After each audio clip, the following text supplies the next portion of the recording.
Hey there. Yes, a quick question. Look, if I gave you $50,000 tomorrow and I told you you had to use it to make the world a better place, what would you do with it? A lot of things you could do with it. Maybe you'd keep it to yourself.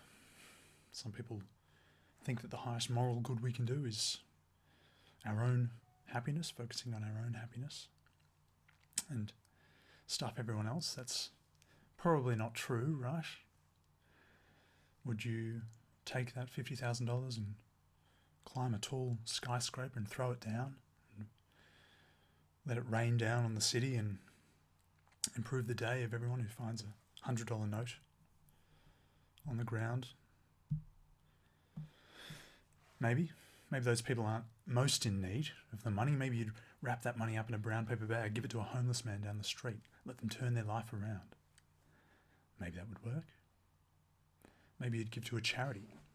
There's tens, hundreds of thousands of charities around the world with infrastructure and knowledge and logistics and networks set up to try and make the world a better place, try and solve the world's problems. Maybe you'd choose one of these thousands out there to give that money to. Maybe they're better positioned than you are to use that money to make the world better. But which one do you choose? Because there's so many, and they all seem to be doing good work. They all say they're doing good work, and it's hard to know which are and which aren't. Sometimes things that we think will make the world a better place don't. And sometimes things that we don't think will make the world a better place do. So what do? Maybe you hedge your bets a little. Maybe you invest that money in all sorts of different charities.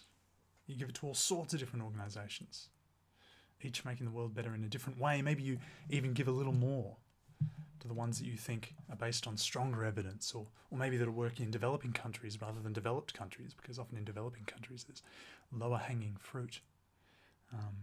Changes that could be made for relatively small amounts of resources that maybe have already been made in developed countries. Maybe you wouldn't give the money away at all right now. Maybe you'd invest it, put it in an index fund, or maybe start a business. Let that money multiply. Instead of giving away $50,000 now, you give away $1 billion, $100 billion in 50 years. And would you stay quiet about it? Whatever you choose to do. Would you be noble and humble? Give quietly? Do the right thing without letting anyone know? Very good of you. Or would you be really annoying on every social media platform? Tell everyone constantly about how you're giving money away in a desperate bid to just try and let people know that we have resources that other people don't. And we could be using those resources to make the world a better place. A lot of us in the top 10%, top 5%, top 1% of richest people on the planet, although we may not realize it. And we could be using those resources every day to make the world a better place. So we've got to choose whether we're going to do that or whether we're not going to do that. And either way, it's a choice, right? We're making a choice either way. So my name is Henry. I'm a doctor, and I'm making way more money than I need. And I'm giving half of it away all this year, my first year working as a doctor, giving half of it away to charities. And this past 2 weeks, I'm giving it to 2 different organisations. I'm giving to the Malaria Consortium and I'm giving to Purple House. And the Malaria Consortium is an organisation I've given to numerous times before. It's an anti-malaria charity. If you know anything about me, you might know that I fucking hate malaria, actually. I'm sorry to say it, but I'll be quite frank. I fucking hate malaria. It's a terrible disease. Kills over 400,000 people every year. Most of those are kids, because kids are most susceptible to it, and most of those people are in developing countries where the health system is not set up to treat people with malaria. You can treat malaria. The cure exists. It just costs like $400 a treatment, and a lot of countries don't have those resources. It's much cheaper to stop people from getting malaria in the first place. Prevention better than cure. You can prevent people from getting malaria with mosquito nets by covering people's beds with insecticide-laced nets so that mosquitoes can't get to them. That works quite effectively. Recently, they brought out a malaria vaccine that they're going to start distributing around the world. It's recently been approved by, I think, the WHO. It's very exciting. The other thing you can do to prevent malaria is what the Malaria Consortium does, which is hand out medications, drugs, to just about everyone in a region, a malaria endemic region. And these drugs, although maybe they're not strong enough to cure malaria once you have it, they are strong enough to just make your body a little bit more toxic to the malaria parasite, so that when a malaria-infected mosquito bites you, that the malaria parasite that gets transmitted to your blood just can't quite take hold. And so that's what the Malaria Consortium does. They operate in Central Africa and Southeast Asia, developing countries where malaria is widespread.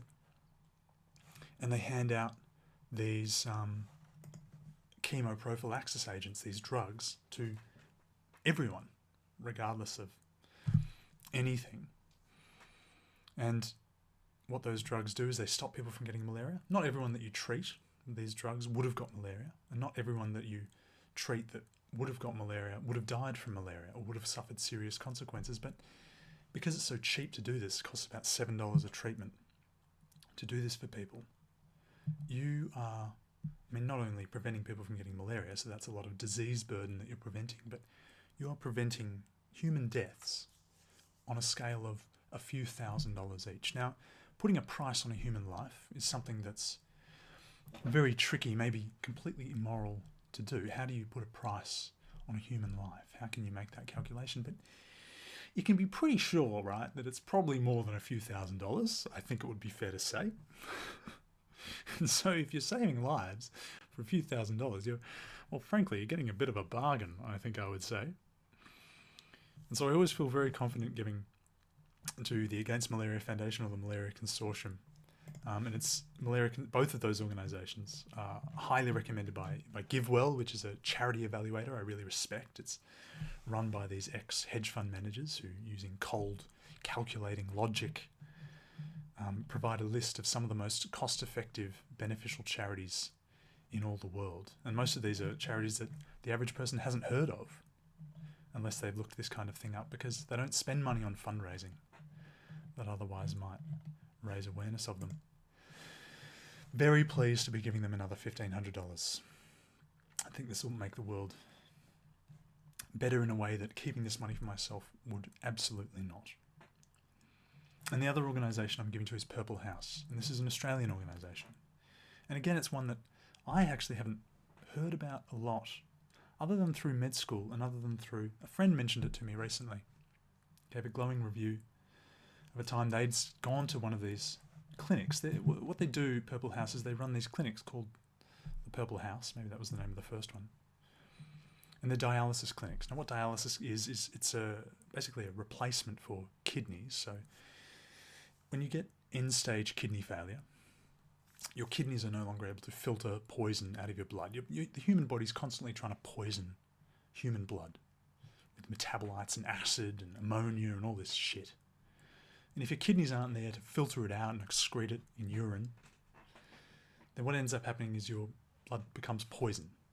And if that happens, if your kidneys stop working, then it only takes a few days for you to die. And we don't really have a perfect replacement for kidneys, unfortunately, but what we do have is hemodialysis units. And what these are is they're big machines, and you stick a huge needle in a big vein and it takes out your blood, and it puts it through a filter, sucks out the poison, and then it shoves the blood back in through that big fat vein. And it has to do that for all 5 litres of your blood, so it takes 4 or 5 hours to run through the whole circulation. And you have to do that 3 or 4 times a week. Having end-stage renal failure, end-stage kidney disease, is almost a full-time job. And it's tough and it's rough. And it's tough and it's rough if you live near a dialysis clinic, right? Even if there's one in your area, that's a hard life. But if you don't live near a dialysis clinic and you need a dialysis clinic nearby to live, what it means is that you have to move all the way away from your family, your friends, your country, and you have to move to some new place. and live the rest of your life there, probably, unless you get a kidney transplant. And that's incredibly tough. Now, end-stage renal failure, particularly common amongst Indigenous people in Australia, and really remote areas of Australia, which often have quite high proportions of Indigenous population. These are also tend not to be the areas that are very well covered by dialysis kind of services. So what Purple House does is they have built all these dialysis clinics out in really rural areas of Australia, all sorts of places. They have 18 clinics that they've built in regional areas. And they also have the Purple Truck, which is a mobile dialysis clinic. They can take it anywhere. And people can sit in their chair and get dialysis. I think it's a beautiful charity. They don't spend much on fundraising, which I like. I've only ever really heard about it through lectures I was given at medical school and through people mentioning it to me. And, you know, independent people have told me that they've seen these clinics and the way they've operated. And they say that, you know, going inside these places, people seem genuinely happy, genuinely comfortable. And I think that's a really glowing review, and that makes me feel a little bit more comfortable donating to them. They get a lot of money from the government. They get a lot of money from Medicare for their services, as any health service does. But they do get about $1.5 million in donations every year. They have a lot of room to expand, which is very exciting, and I'm very pleased to be giving them $300. Drop in the pond, but I'd like to be a part of their expanding services. I think it's a beautiful charity. But gee, I'm keen to hear from people about what's going on, because I'm almost definitely not doing the best possible job that I can. Using this money, this $50,000 that I've been given through this really extravagantly well-paying job. Doctors get paid so much.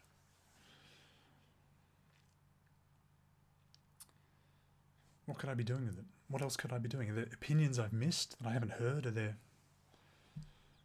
there research that I'm not aware of? Are there ways I could be making the world better that I don't know about? Not many people are doing this, which makes me think that there are a lot of people out there who have reasons to believe this is not quite the right thing to do. I want to know what those reasons are, because I have a feeling this is the right thing to do, actually. But let me know what you think. Much peace and love to you all. Let's make the world a better place. Mwah.